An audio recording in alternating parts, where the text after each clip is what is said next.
Bonjour et bienvenue dans Géopolitis avec un nouveau palier franchi dans la guerre en Ukraine. La destruction du barrage de Kakhovka, dont s'accusent mutuellement Russes et Ukrainiens, met en danger des dizaines de milliers de personnes avec des conséquences environnementales catastrophiques. Des civils qui continuent d'être ciblés par des drones et des missiles, mais des questions se posent sur l'état de l'armement russe. Malgré la guerre, la Russie et l'Ukraine ont prolongé de 2 mois l'accord sur l'exportation du blé ukrainien par la mer Noire, un accord très fragile. La destruction du barrage de Kakhovka et la libération des eaux du Dniepr pourraient bien ralentir la contre-offensive ukrainienne annoncée depuis des mois. Et la situation militaire pourrait rester figée. Avec leur conquête territoriale, les Russes mènent au score 1-0, comme le dit notre invité Michel Goya, expert militaire qui vient d'y consacrer un livre, L'ours et le renard. Au prix de pertes humaines considérables, 46 000 à 70 000 morts selon les sources. Une véritable boucherie symbolisée par la bataille de Bakhmout, pour l'essentiel d'ex-prisonniers enrôlés dans la milice Wagner. Côté ukrainien, tout repose sur la capacité d'une armée certes aguerrie et dotée d'armes occidentales, mais affaiblie par la mort d'environ 30 à 40 000 hommes, à mener des percées décisives dans les lignes russes. Des lignes qui semblent inexpugnables, avec une succession de champs de mines, de tranchées et de dents de dragon anti-chars sur des centaines de kilomètres. Ce qui n'a pas empêché des commandos d'ultranationalistes russes pro-ukrainiens de traverser la frontière russe et de mener des opérations dans la région de Belgorod, qui est maintenant sous les bombes. Les Ukrainiens, bien qu'ils s'en défendent, ont pu également tester la défense anti-aérienne russe en envoyant des drones sur Moscou ou sur une raffinerie à Krasnodar. Des actions symboliques à fort impact psychologique qui alimentent le brouillard de la guerre. Une guerre qui vient de prendre une nouvelle dimension avec la destruction d'un barrage.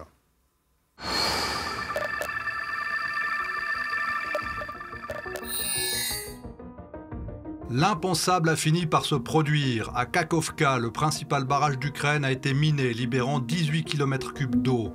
Un potentiel crime de guerre aux conséquences humaines et environnementales sans précédent, selon des experts. Russes et Ukrainiens s'accusent mutuellement.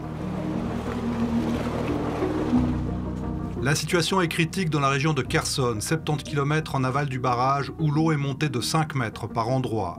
En attendant d'être évacués, les habitants sont ravitaillés par drone. À Kherson, des milliers d'habitants doivent quitter leur maison, ultime épreuve de cette guerre. Nous sommes habitués au bombardement, mais une catastrophe pareille, c'est un cauchemar.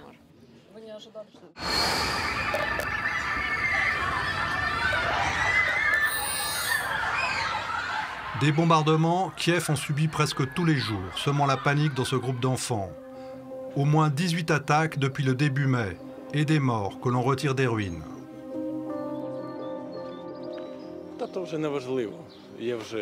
Rien n'a plus d'importance. Il n'y a plus de gens. Et j'ai des enfants qui n'ont plus de mère.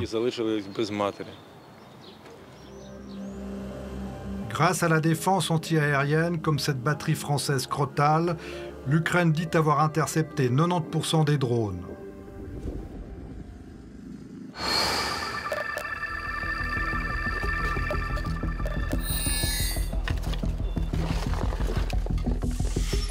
Ce sont peut-être les préliminaires de la contre-offensive annoncée par le président Zelensky. Une incursion dans la ville russe de Belgorod, menée par des volontaires russes d'extrême droite, soutenus par l'Ukraine.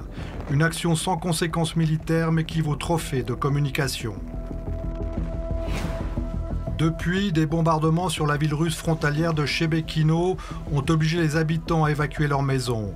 Là aussi, ce sont les civils qui sont visés. Possible crime de guerre ukrainien. Je ne peux pas croire que nous ne serons pas de retour un jour ou l'autre. Et deuxièmement, il y a un peu de ressentiment. C'est dommage pour notre région de Belgorod que nous ne soyons pas protégés. Ce qui est le plus ennuyeux, ils nous battent et nous sourions.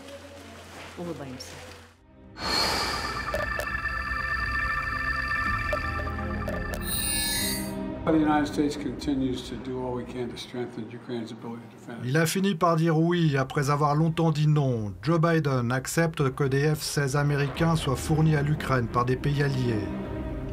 Ces F-16 qui peuvent faire la différence dans le ciel face aux avions russes ne seront pas livrés avant la fin de l'année.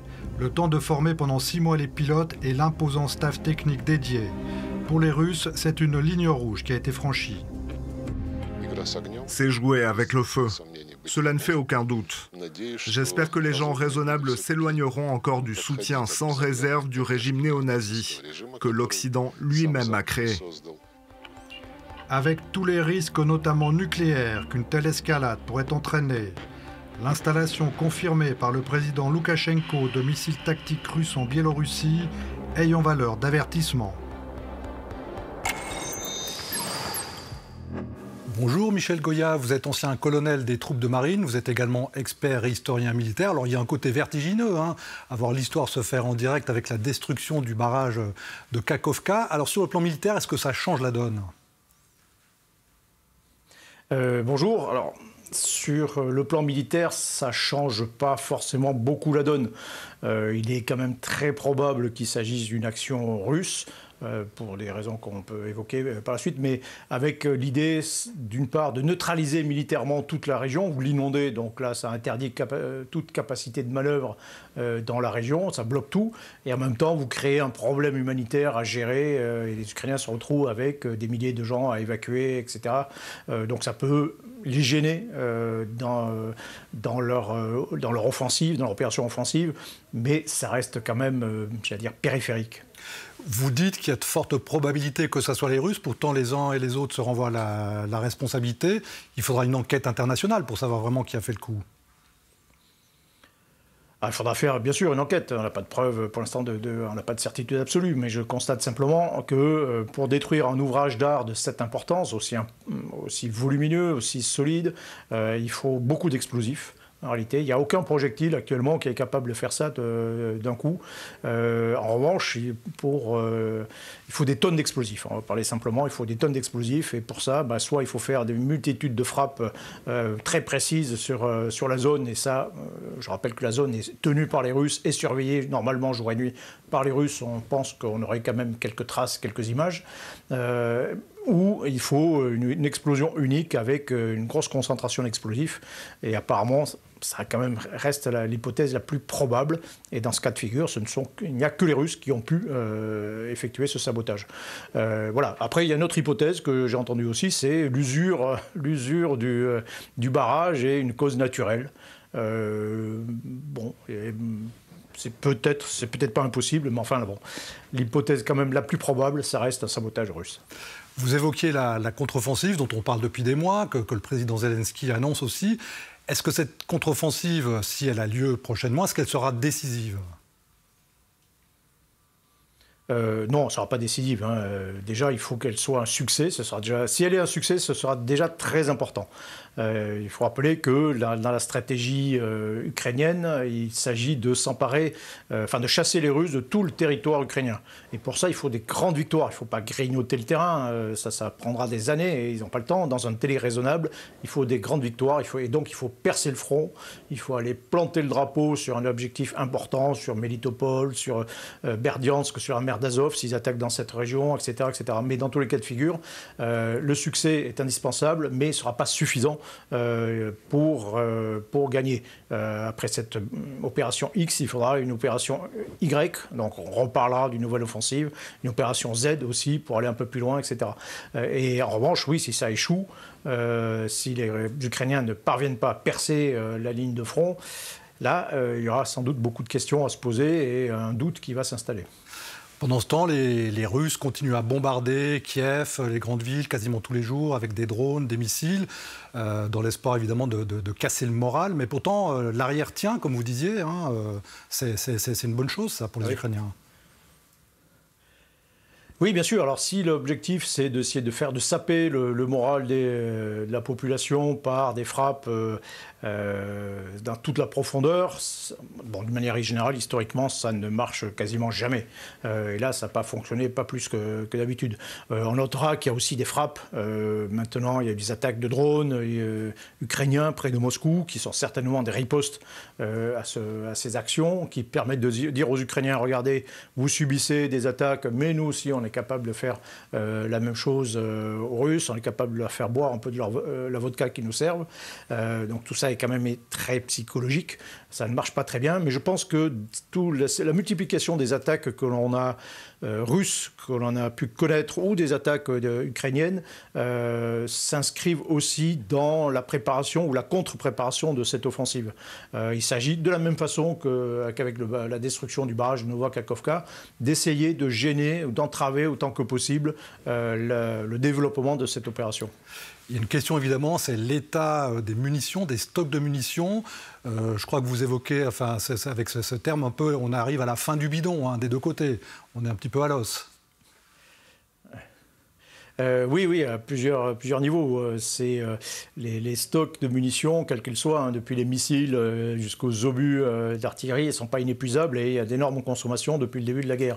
On voit par exemple que les Russes n'ont plus beaucoup de missiles modernes et qu'ils utilisent ceux qu'ils fabriquent. Ils en fabriquent un certain nombre, c'est pas très bien, mais peu, et ils ne vont pas au-delà. Ils sont plus capables de faire des campagnes de frappe massive avec des missiles.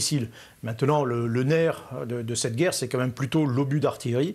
Et là aussi, les consommations se sont raréfiées de part et d'autre hein, au fil du temps. On arrive un peu à une sorte notre métaphore, une sorte de famine des obus. Et ça, or, les obus, dans la garde de position, c'est essentiel. Donc, il faut, pour cette opération, il faudra beaucoup de munitions, il faudra de la logistique pour les Ukrainiens, pour les Russes aussi, bien sûr, pour essayer de contrer cette offensive. Et il faudra suffisamment pour percer le front, pour neutraliser l'ennemi, pour percer. Mais je reviens un peu à ce que je disais précédemment, il en faudra aussi pour alimenter d'autres opérations ultérieures. Et c'est peut-être là que les choses se compliquent, puisque, j'y reviens, les consommations de munitions dépassent très largement les capacités de production de tout le monde. Justement, puisque vous évoquez ces questions d'armement, la Russie, on le sait, elle a une des 3 premières puissances militaires. Elle a des armements très sophistiqués qui côtoient des vieux tanks rustiques. Alors on se retrouve juste après ce sujet d'Elsa Anguinolfi.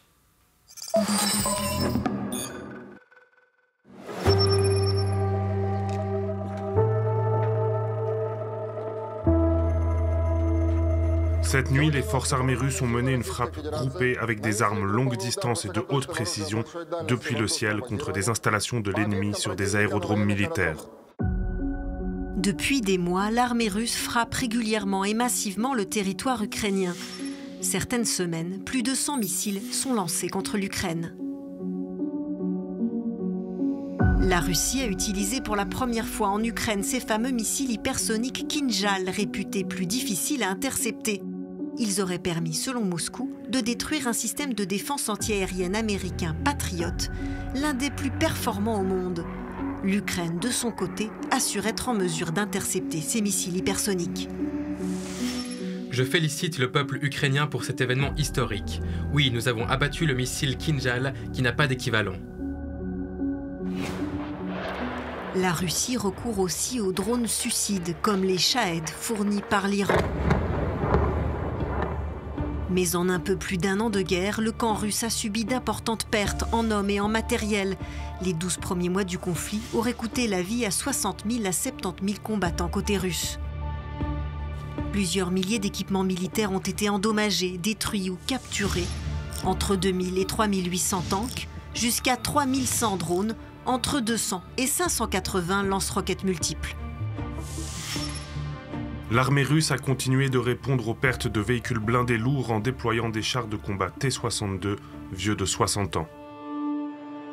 L'industrie de l'armement russe n'arriverait pas à compenser les tanks perdus sur le terrain.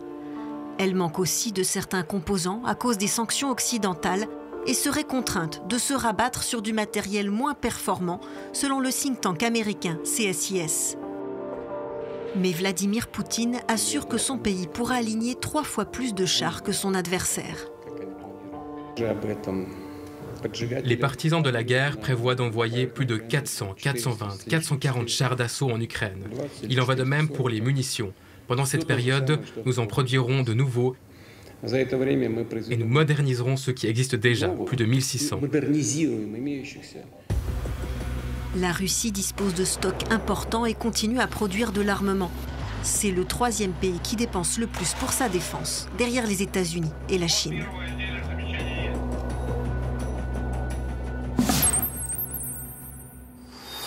Alors évidemment, sur le plan militaire, les Russes dominent largement. Par exemple, ils ont 10 fois plus d'avions que les Ukrainiens, qui ont quand même encore 187 MiG. Vous disiez dans votre livre qu'en gros, la modernisation de l'armée s'était arrêtée à mi-chemin, alors que finalement, Poutine a surestimé son armée quand il a lancé cette offensive. Oui, très clairement, ce n'était pas le seul, hein. Bien sûr. On était resté sans doute sur les impressions des combats qu'il y avait pu avoir en 2014, en 2015 dans le Donbass, où les Russes étaient déjà intervenus, hein. C'était de manière masquée, mais enfin il y avait des unités de combat, des bataillons, des brigades complètes russes qui étaient intervenues et qui avaient battu les Ukrainiens sur le terrain assez facilement. Et donc on était un peu resté sur cette impression, même maintenant quand on a changé d'échelle. Et surtout quand on est arrivé 7 ans plus tard, ben les choses n'étaient plus du tout les mêmes. Et donc oui, cette guerre a en tout cas été un révélateur d'un certain nombre de faiblesses de la part de l'armée russe. Oui. Mais sans les armes occidentales, sans l'aide américaine, évidemment, on n'en serait pas là. Est-ce que ça a vraiment contribué à équilibrer les forces ? Oui, bien sûr. Alors, comment dire, ce sont les nations qui font les guerres, hein. Ce ne sont pas les armées. La nation ukrainienne, c'est devenue une nation en armes. C'est mobilisé, c'est cet effort premier de toute la nation, cette mobilisation forte qui a conditionné d'abord la résistance à cette invasion et c'est l'échec de cette invasion russe, mais bien évidemment sans l'apport de tout l'armement, toutes les munitions apportées par les Occidentaux, les choses auraient été beaucoup plus compliquées, très certainement, sans qu'on sache d'ailleurs comment les choses auraient pu évoluer. Je pense que dans un premier temps, l'armée ukrainienne aurait peut-être pu résister, mais sur la durée, cela aurait été sans doute très compliqué. Qu'est-ce qui peut faire la différence côté ukrainien ? On parle de ces fameux missiles Storm Shadow à longue distance, ou les canons César français, ou les fameux HIMARS américains. Est-ce que c'est ce type d'arme qui va vraiment faire la différence ? Bon, alors d'abord, il n'y a pas d'arme miracle, hein. Il y a des ensembles. Une armée, c'est un ensemble de compétences, un ensemble de capacités, d'équipements, bien sûr, mais de structures, de façon de voir les choses, etc. C'est vraiment un ensemble.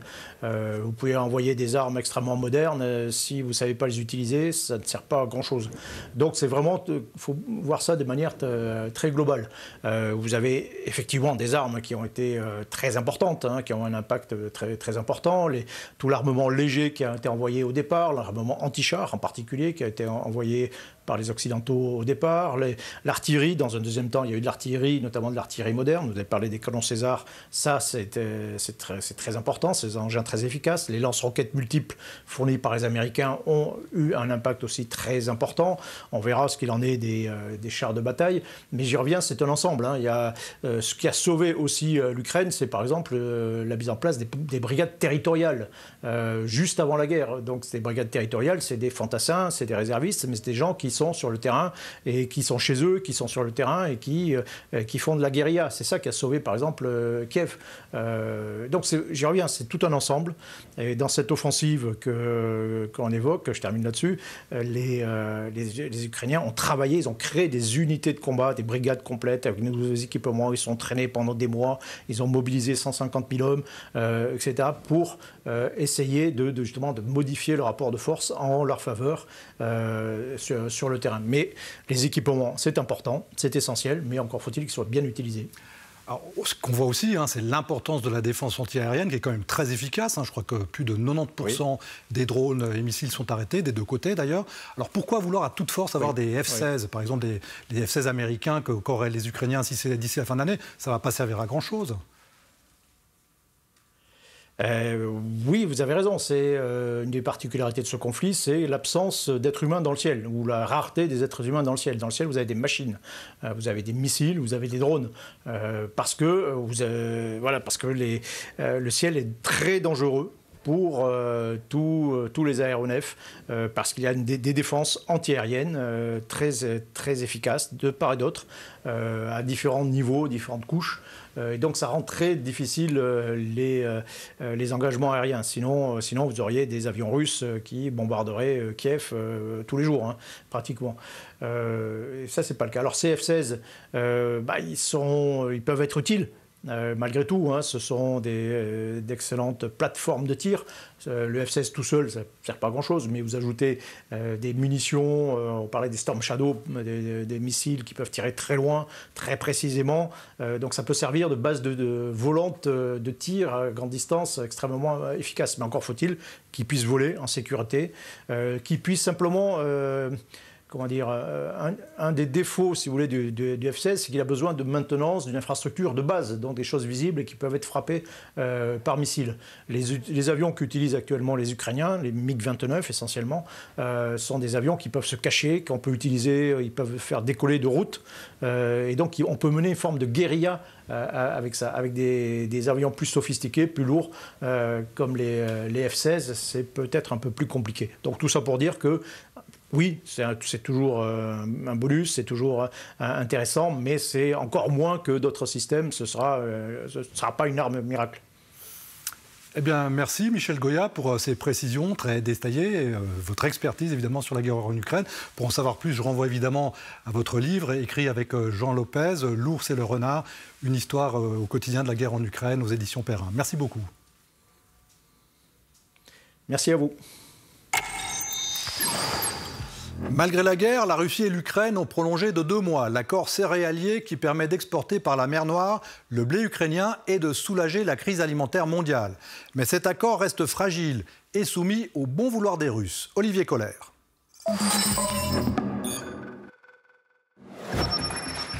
Arraché de haute lutte à Istanbul le 22 juillet 2022 sous l'égide de la Turquie et des Nations Unies, cet accord historique a permis d'acheminer 30 millions de tonnes de céréales ukrainiennes, essentiellement du blé, vital pour le continent africain et pour le Moyen-Orient, confronté à l'épreuve d'une crise alimentaire mondiale.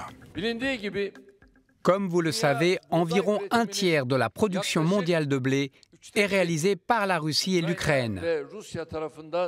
Vous êtes témoin de nos efforts pour livrer ce blé aux pays menacés par la famine.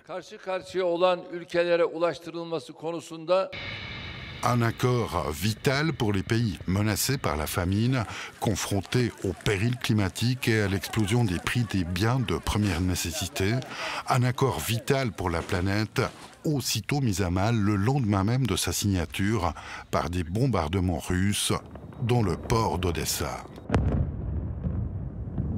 Le contrôle de la mer Noire est devenu un enjeu géostratégique pour la Russie, qui exerce une emprise sur les 6 ports commerciaux ukrainiens, dont le fameux port d'Odessa, confronté au danger des mines et bloqué depuis le début de la guerre. La Russie, maître du corridor maritime céréalier que Moscou utilise comme un moyen de pression diplomatique. S'il n'y a aucun progrès dans la levée des obstacles aux exportations d'engrais et de céréales russes, alors nous nous demanderons si cet accord est toujours bien nécessaire. Finalement prolongé de 60 jours le 17 mai dernier, cet accord permet au Kremlin de souffler le chaud et le froid et de continuer de pouvoir exporter ses propres céréales, notamment vers le continent africain, une arme diplomatique redoutable pour Moscou qui à tout moment pourrait le remettre en cause et l'utiliser pour que l'Occident assouplisse ses sanctions. La guerre en Ukraine peut être vue à la lumière de la guerre soviétique en Afghanistan qui a duré plus de 9 ans avant que Gorbatchev ne doive retirer ses troupes le 15 février 1989, quelques mois avant la chute du mur de Berlin. Pour notre rubrique ce jour-là, nous avons retrouvé un document de temps présent tourné en 1983 avec de rares images du déploiement soviétique dans les montagnes afghanes. Les Soviétiques tentent par tous les moyens de dissimuler l'ampleur réelle de leur engagement en Afghanistan. Ils cachent en particulier les effectifs de leurs troupes. Le réalisateur de ces images a réussi à semer une fois au moins son guide officiel. Il a grimpé sur une colline qui domine le camp de base des Soviétiques, à 10 km au nord de Kaboul, sur la route qui mène à la frontière soviétique. Ces images n'ont pas été visées par la censure. Elles fournissent les preuves les plus récentes que nous possédions de l'énorme quantité de matériel et de troupes soviétiques présents en Afghanistan. Les services d'espionnage occidentaux estiment à près de 105 000 hommes les effectifs soviétiques dans le pays. On pense que les pertes soviétiques s'élèvent déjà à 5 000 morts et environ 10 000 blessés graves. Un grand nombre de citoyens afghans persistent à considérer les soviétiques comme une armée d'occupation.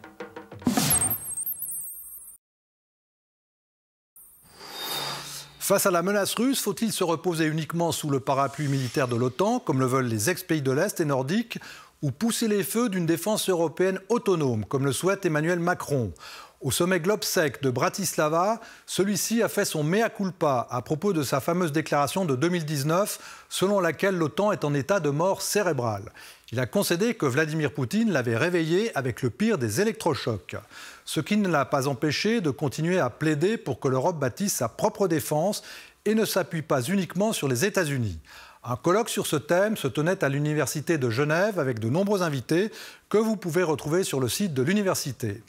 Au nom de toute l'équipe de Géopolitis, je vous remercie de votre fidélité et vous donne rendez-vous dans 15 jours pour la dernière émission avant la pause d'été. Mais vous pouvez revoir d'autres émissions chez notre partenaire TV5 Monde, sur notre chaîne YouTube et sur le site Genève Vision. Portez-vous bien.